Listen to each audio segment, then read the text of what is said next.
Sinbad जहाजी की पहली यात्रा। सिंदबाद ने कहा कि मैंने अच्छी खासी पैतृक संपत्ति पाई थी, किंतु मैंने नौजवानी की मूर्खताओं के वश में पड़कर उसे भोग विलास में उड़ा डाला। मेरे पिता जब जीवित थे तो कहते थे कि निर्धनता की अपेक्षा मृत्यु श्रेयस्कर है। सभी बुद्धिमानों ने ऐसा कहा है। मैं इस बात को बार बार सोचता और मन ही मन अपनी दुर्दशा पर रोता। अंत में जब निर्धनता मेरी सहन शक्ति के बाहर हो गई तो मैंने अपना बचा खुचा सामान बेच डाला और जो पैसा मिला उसे लेकर समुद्री व्यापारियों के पास गया और कहा कि अब मैं भी व्यापार के लिए निकलना चाहता हूँ। उन्होंने मुझे व्यापार के बारे में बड़ी अच्छी सलाह दी। उसके अनुसार मैंने व्यापार की वस्तुएं मोल ली और उन्हें लेकर उनमें से एक व्यापारी के जहाज पर किराया देकर सामान लादा और खुद सवार हो गया। जहाज अपनी व्यापार यात्रा पर चल पड़ा। जहाज फारस की खाड़ी में से होकर फारस देश में पहुंचा, जो अरब के बाईं ओर बसा है और हिंदुस्तान के पश्चिम की ओर। फारस की खाड़ी लंबाई में 2500 मील और चौड़ाई में 70 मील थी। मुझे समुद्री यात्रा का अभ्यास नहीं था, इसलिए कई दिनों तक मैं समुद्री बीमारी से ग्रस्त रहा। फिर अच्छा हो गया। रास्ते में हमें कई टापू मिले जहां हम लोगों ने माल खरीदा और बेचा। एक दिन हमारा जहाज पाल उड़ाए हुए जा रहा था।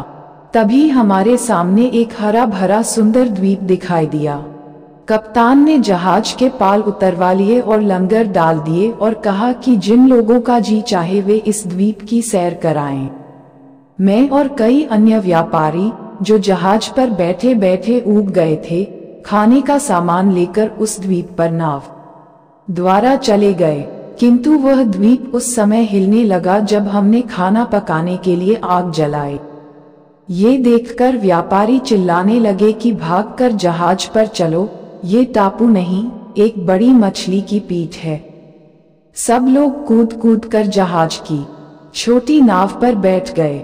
मैं अकुशलता के कारण ऐसा न कर सका। नाव जहाज की ओर चल पड़ी। इधर मछली ने, जो हमारे आग जलाने से जाग गई थी, पानी में गोता लगाया। मैं समुद्र में बहने लगा। मेरे हाथ में सिर्फ एक लकड़ी थी जिसे मैं जलाने के लिए लाया था। उसी के सहारे समुद्र में तैरने लगा। मैं जहाज तक पहुंच पाऊं इससे पहले ही जहाज लंगर उठाकर चल दिया। मैं पूरे एक दिन और एक रात उस अथाह जल में तैरता रहा। थकन ने मेरी सारी शक्ति हर ली और मैं तैरने के लिए हाथ पांव चलाने के योग्य भी न रहा। मैं डूबने ही वाला था कि एक बड़ी समुद्री लहर ने मुझे उछालकर किनारे पर फेंक दिया। किंतु किनारा समतल नहीं था, बल्कि खड़े ढलवान का था। मैं किसी प्रकार मरता गिरता वृक्षों की जड़ें पकड़ता हुआ ऊपर पहुंचा और मुर्दे की भांति जमीन पर गिर रहा। जब सूर्योदय हुआ तो मेरा भूख से बुरा हाल हो गया। पैरों से चलने की शक्ति नहीं थी, इसलिए घुटनों के बल घिसकता हुआ चला। सौभाग्य से कुछ ही दूर पर मुझे मीठे पानी का एक सोता मिला, जिसका पानी पीकर मुझ में जान आए। मैंने तलाश करके कुछ मीठे फल और खाने लायक पत्तियां भी पाली और उनसे पेट भर लिया। फिर मैं द्वीप में इधर उधर घूमने लगा। मैंने एक घोड़ी चरती देखी। बहुत सुंदर थी, किंतु पास जाकर देखा तो पाया कि खूंटे से बंधी थी।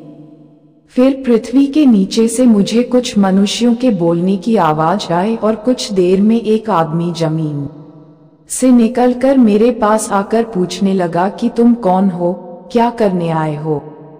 मैंने उसे अपना हाल बताया तो वह मुझे पकड़कर तहखाने में ले गया। वहां कई मनुष्य और थे। उन्होंने मुझे खाने को दिया। मैंने उनसे पूछा कि तुम लोग इस निर्जन द्वीप में तहखाने में बैठे क्या कर रहे हो। उन्होंने बताया, हम लोग बादशाह के साइस हैं। इस द्वीप के स्वामी बादशाह वर्ष भर में एक बार यहाँ अपनी अच्छी घोड़ियां भेजते हैं ताकि उन्हें दरियाई घोड़ों से गाभिन कराया जाए। इस तरह जो बछेड़े पैदा होते हैं वे राजघराने के लोगों की सवारी के काम आते हैं। हम घोड़ियों को यहाँ बांध देते हैं और छुपकर बैठ जाते हैं। दरियाई घोड़े की आदत होती है कि वह संभोग के बाद घोड़ी को मार डालता है। जब वह घोड़ा संभोग के बाद हमारी घोड़ी को मारना चाहता है तो हम लोग तहखाने से बाहर निकलकर चिल्लाते हुए उसकी ओर दौड़ते हैं। घोड़ा हमारा शब्द सुनकर भाग जाता है और समुद्र में डुबकी लगा लेता है। कल हम लोग अपनी राजधानी को वापस होंगे। मैंने उनसे कहा कि मैं भी तुम लोगों के साथ चलूंगा, क्योंकि इस द्वीप से तो किसी तरह खुद अपने देश को जा नहीं सकता। हम लोग बातचीत कर ही रहे थे कि दरियाई घोड़ा समुद्र से निकला और घोड़ी से संभोग करके वह उसे मार ही डालना चाहता था कि साइस लोग चिल्लाते हुए दौड़े और घोड़ा भागकर समुद्र में जा छुपा। दूसरे दिन वे सारी घोड़ियों को इकट्ठा करके राजधानी में आए। मैं भी उनके साथ चला गया।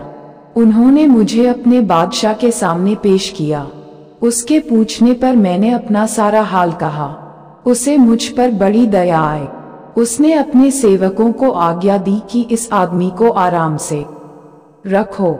अतएव मैं सुख सुविधा पूर्वक रहने लगा। मैं वहां व्यापारियों और बाहर से आने वाले लोगों से मिलता रहता था, ताकि कोई ऐसा मनुष्य मिले जिसकी सहायता से मैं बगदाद पहुंचूं। वह नगर काफी बड़ा और सुंदर था और प्रतिदिन कई देशों के जहाज उसके बंदरगाह पर लंगर डालते थे। हिंदुस्तान तथा अन्य कई देशों के लोग मुझसे मिलते रहते और मेरे देश की रीति रस्मों के बारे में पूछते रहते और मैं उनसे उनके देश की बातें पूछता। बादशाह के राज्य में एक सील नाम का द्वीप था। उसके बारे में सुना था कि वहां से रात दिन ढोल बजने की ध्वनि आया करती है। जहाजियों ने मुझे ये भी बताया कि वहां के मुसलमानों का विश्वास है कि सृष्टि के अंतकाल में एक अधार्मिक और झूठा आदमी पैदा होगा जो ये दावा करेगा कि मैं ही ईश्वर हूँ। वह काना होगा और गधा उसकी सवारी होगी। मैं एक बार वह द्वीप देखने भी गया। रास्ते में समुद्र में मैंने विशालकाय मछलियां देखी। वे 100 हाथ लंबी थीं, बल्कि उनमें से कुछ तो 200 हाथ लंबी थीं। उन्हें देखकर डर लगता था, किंतु वे स्वयं इतनी डरपोक थीं कि तख्ते पर आवाज करने से ही भाग जाती थीं। एक और तरह की मछली भी मैंने देखी। उसकी लंबाई 1 हाथ से अधिक न थी, किंतु उसका मुंह उल्लू का सा था।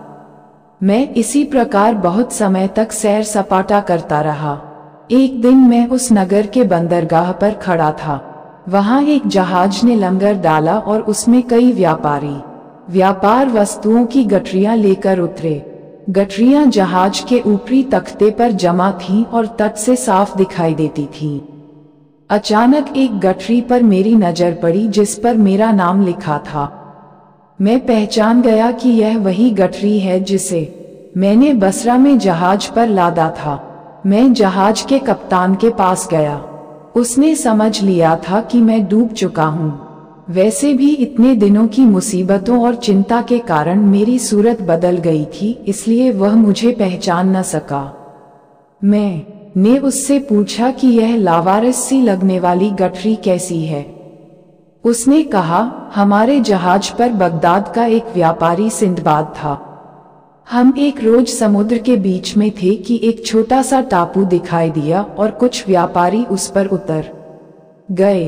वास्तव में वह टापू न था, बल्कि एक बहुत बड़ी मछली की पीठ थी जो सागर तल पर आकर सो गई थी। जब व्यापारियों ने खाना बनाने के लिए उस पर आग जलाई तो पहले तो वह हिली, फिर समुद्र में गोता लगा गई। सारे व्यापारी नाव पर या तैरकर जहाज पर आ गए, किंतु बेचारा सिंदबाद वहीं डूब गया। ये गठरियां उसकी ही हैं। अब मैंने इरादा किया है इस गठरी का माल बेच दूं और इसका जो दाम मिले उसे बगदाद में सिंदबाद के परिवार वालों के पास पहुंचा दूं। मैंने उससे कहा कि जिस सिंदबाद को तुम मरा समझ रहे हो वह मैं ही हूँ और यह गठरी तथा इसके साथ की गठरियां मेरी ही हैं। उसने कहा, अच्छे रहे, मेरे आदमी का माल हथियाने के लिए खुद सिंदबाद बन गए। वैसे तो शक्ल सूरत से भोले लगते हो, मगर यह क्या सूझी है कि इतना बड़ा छल करने को तैयार हो गए। मैंने स्वयं सिंदबाद को डूबते देखा है। इसके अतिरिक्त कई व्यापारी भी साक्षी हैं कि वह डूब गया है। मैं तुम्हारी बात पर कैसे विश्वास करूं? मैंने कहा, भाई कुछ सोच समझकर बात करो। तुमने मेरा हाल तो सुना ही नहीं और मुझे झूठा बना दिया। उसने कहा, अच्छा बताओ अपना हाल।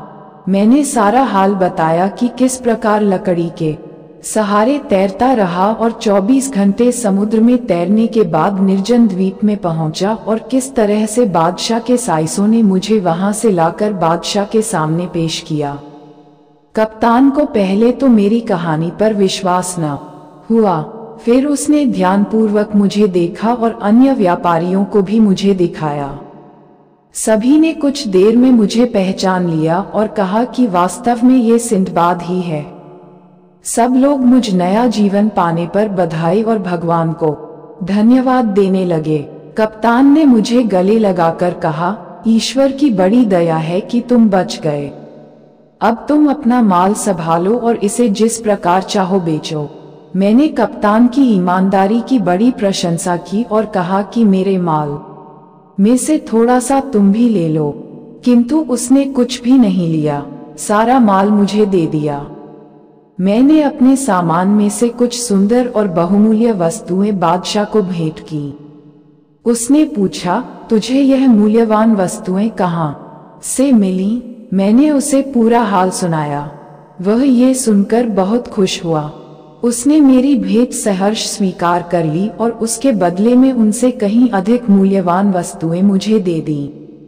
मैं उससे विदा होकर फिर जहाज पर आया और अपना माल बेचकर उस देश की पैदावार यथा चंदन, आबनूस, कपूर, जायफल, लौंग, काली मिर्च आदि ली और फिर जहाज पर सवार हो गया। कई देशों और टापुओं से होता हुआ हमारा जहाज बसरा के बंदरगाह पर पहुंचा। वहां से स्थल मार्ग से बगदाद आया। इस व्यापार में मुझे 1 लाख दीनार का लाभ हुआ। मैं अपने परिवार वालों और बंधु बांधवों से मिलकर बड़ा प्रसन्न हुआ। मैंने एक विशाल भवन बनवाया और कई दास और दासियां खरीदी और आनंद से रहने लगा। कुछ ही दिनों में मैं अपनी यात्रा के कष्टों को भूल गया। सिंदबाद ने अपनी कहानी पूरी करके गाने बजाने वालों से, जो उसके यात्रा वर्णन के समय चुप हो गए थे, दोबारा गाना बजाना शुरू करने को कहा। इन्हीं बातों में रात हो गई। सिंदबाद ने 400 दीनारों की एक थैली मंगाकर हिंदबाद को दी और कहा कि अब तुम अपने घर जाओ, कल फिर इसी समय आना तो मैं तुम्हें अपनी यात्राओं की और कहानियां सुनाऊंगा। हिंदबाद ने इतना धन पहले कभी देखा न था। उसने सिंदबाद को बहुत धन्यवाद दिया। उसके आदेश के अनुसार हिंदबाद दूसरे अच्छे और नए वस्त्र पहनकर उसके घर आया। सिंदबाद उसे देखकर प्रसन्न हुआ और उसने मुस्कुराकर हिंदबाद से उसकी कुशल क्षेम पूछी। कुछ देर में सिंदबाद के अन्य मित्र भी आ गए और नित्य के नियम के अनुसार स्वादिष्ट व्यंजन सामने लाए गए। जब सब लोग खा पीकर तृप्त हो चुके तो सिंदबाद ने कहा, दोस्तों, अब मैं तुम लोगों को अपनी दूसरी सागर यात्रा की कहानी सुनाता हूँ। ये पहली यात्रा से कम विचित्र नहीं है। सब लोग ध्यान से सुनने लगे और सिंदबाद ने कहना शुरू किया।